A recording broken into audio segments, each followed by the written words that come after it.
عاشورہ کا دن آ چکا ہے۔ ادھر ابن سعد نے اپنا لشکر تیار کر کے کھڑا کر دیا، ادھر امام حسین نے اپنے ساتھیوں کی صف بندی کر دی۔ بھئی روایت مشہور ہے 72 یا 82 آدمی تھے سرکار امام عالی مقام کے ساتھ، یا بعض سیرت نگاروں نے کچھ اور زیادہ تعداد بتائی ہے، کم و بیش اگر چلیے 100-150 بھی رہے ہو، تو ادھر کم از کم یزیدی لشکر کی تعداد 40,000 تھی، اس سے کم نہیں۔ میاں 72 یا 82 آدمی 40,000 کا مقابلہ۔ لیکن اہل حق انہوں نے کبھی طاقت اور قوت پر بھروسہ نہیں کیا۔ اہل حق کا بھروسہ ہمیشہ اپنی قوت ایمانی پر ہوتا ہے اور اللہ و رسول کی نصرت پر ہوتا ہے۔ تو سیدنا امام عالی مقام نے بھی اپنے ساتھیوں کو ترتیب وار کھڑا کر دیا۔ پھر سرکار امام عالی مقام نے یزیدیوں کے سامنے جا کر کے اتمام حجت کے طور پر آخری خطبہ دیا ہے اور یہی فرمایا کہ دیکھو اگر تم میں سے کوئی مجھے نہ پہچانتا ہو تو پہچان لے۔ یہ خطبے کا خلاصہ تھا، طویل تقریر تھی۔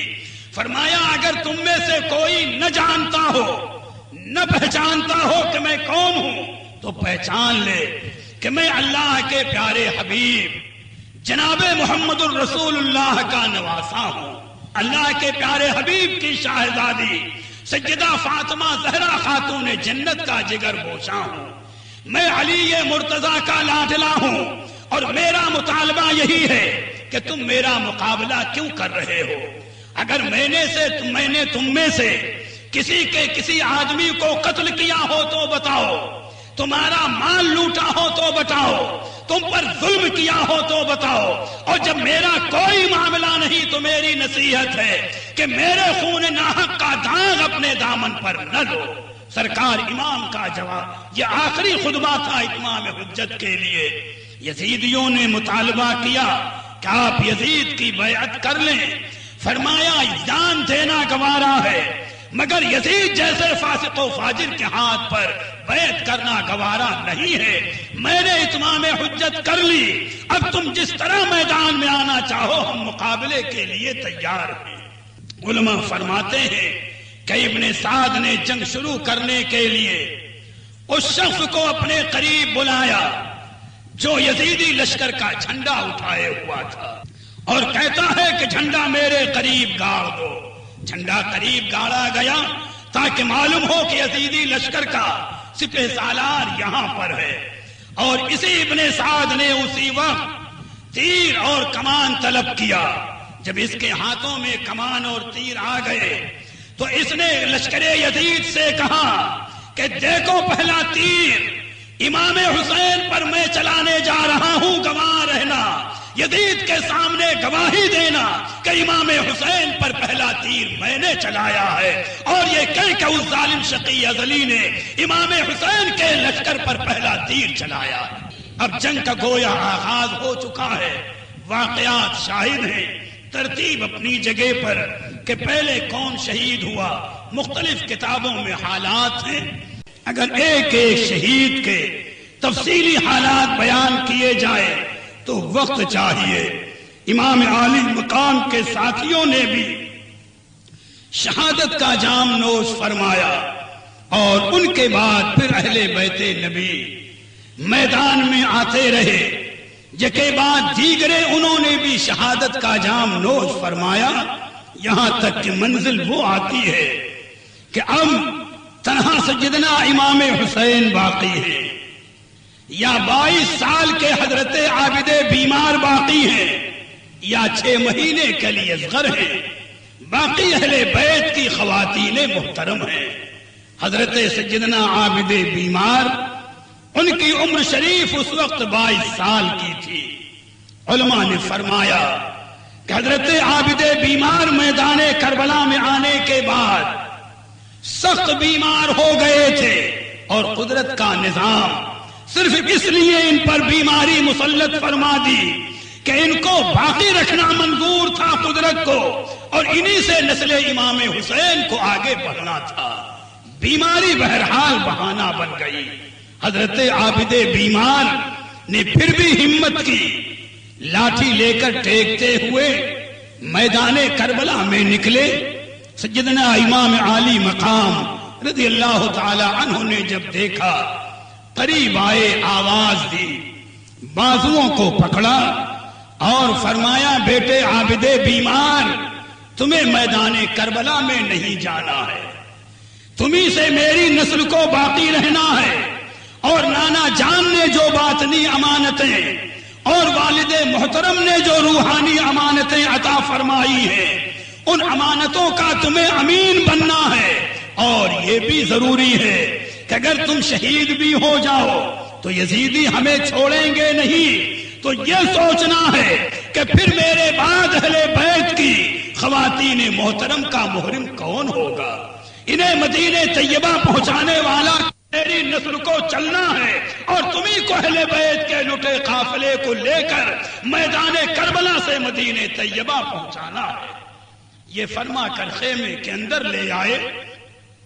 سیدنا عابد بیمار کو سرکار امام عالی مقام نے اپنے سینے سے لگایا. وہ تمامی امانتیں، وہ تمامی روحانی نعمتیں جو آپ کو نانا جان سے، اپنے والد محترم سے ملی تھی، وہ امانتیں آپ کے سینے میں منتقل فرمائی، دعاؤں سے نوازا، اور خود سرکار امام عالی مقام اب میدان کربلا میں جانے کی تیاری کر رہے ہیں.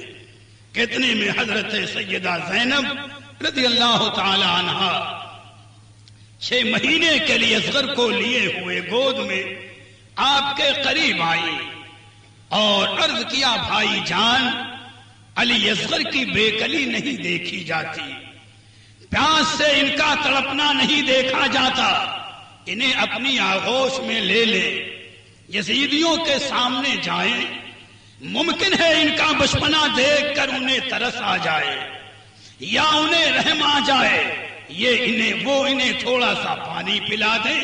علماء فرماتے ہیں کہ امام حسین نے حضرت علی اصغر کو اپنی گود میں لیا، چادر شریف اڑائی.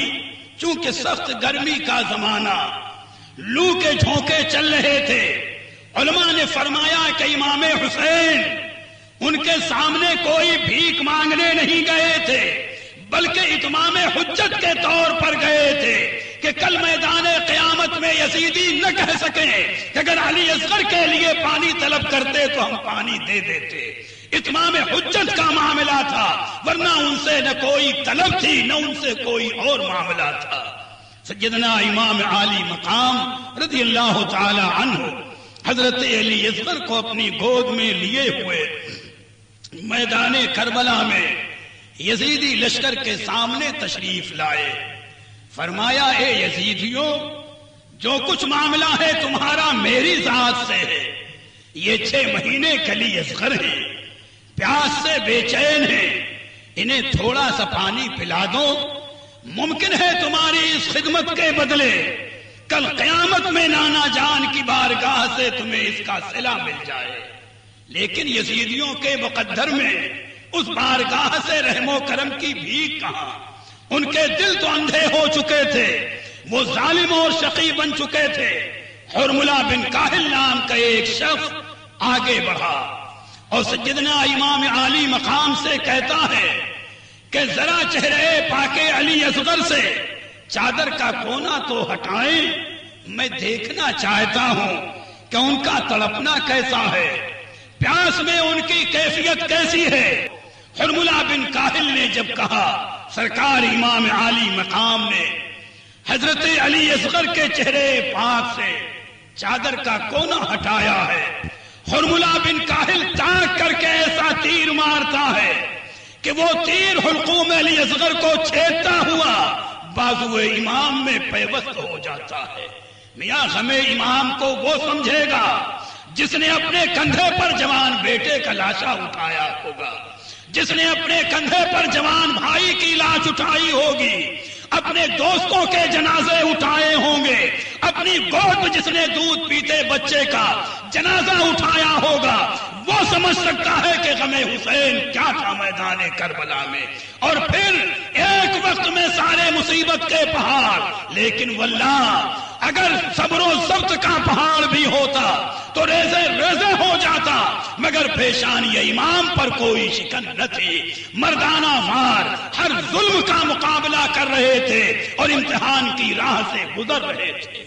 علماء فرماتے ہیں کہ جب حرملہ بن کاہل نے تیر مارا اور وہ تیر حلقوم علی اصغر کو چھیدتا ہوا بازو امام میں پیوست ہو گیا، ہمت کر کے سرکار امام عالی مقام نے تیر کو کھینچا، معمولی سی خون کی دھار نکلی.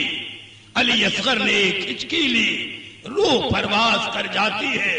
انا للہ و انا الیہ راجعون. علماء نے یہ بھی بیان کیا کہ اسی وقت سرکار امام عالی مقام نے اپنے دونوں ہاتھوں پر حضرت علی اصغر کے لاشے کو اٹھایا اور عرض کیا، مولا یہ ایک آخری قربانی تھی جو تیری بارگاہ میں پیش ہے، شرف قبول عطا فرما لے. اور تیرا شکر میں کیسے ادا کروں کہ تو نے 6 مہینے کے لیے اصغر کے سر پر بھی شہادت کا نورانی تاج رکھ دیا، یہ تیرا بڑا احسان و کرم ہے. لاش علی اصغر کو سینے سے لگایا، چادر اوڑھی اور خیمے کی جانب چلے آ رہے ہیں. سرگندنا امام عالی مقام حضرت علی اصغر کی لاش کو اپنے سینے سے لگائے ہوئے جب خیمے کے قریب آئے تو خیمے کے دروازے کے پاس حضرت زینب رضی اللہ تعالی عنہا، حضرت شہربانو، حضرت سکینہ وغیرہ کھڑی تھی.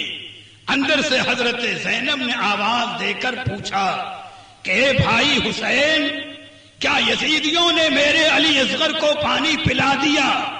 گئے تھے تو بے قراری کی وجہ سے ہاتھوں اور پیروں میں جنبش تھی، اب سکون ہے، شاید پانی پلا دیا ہے.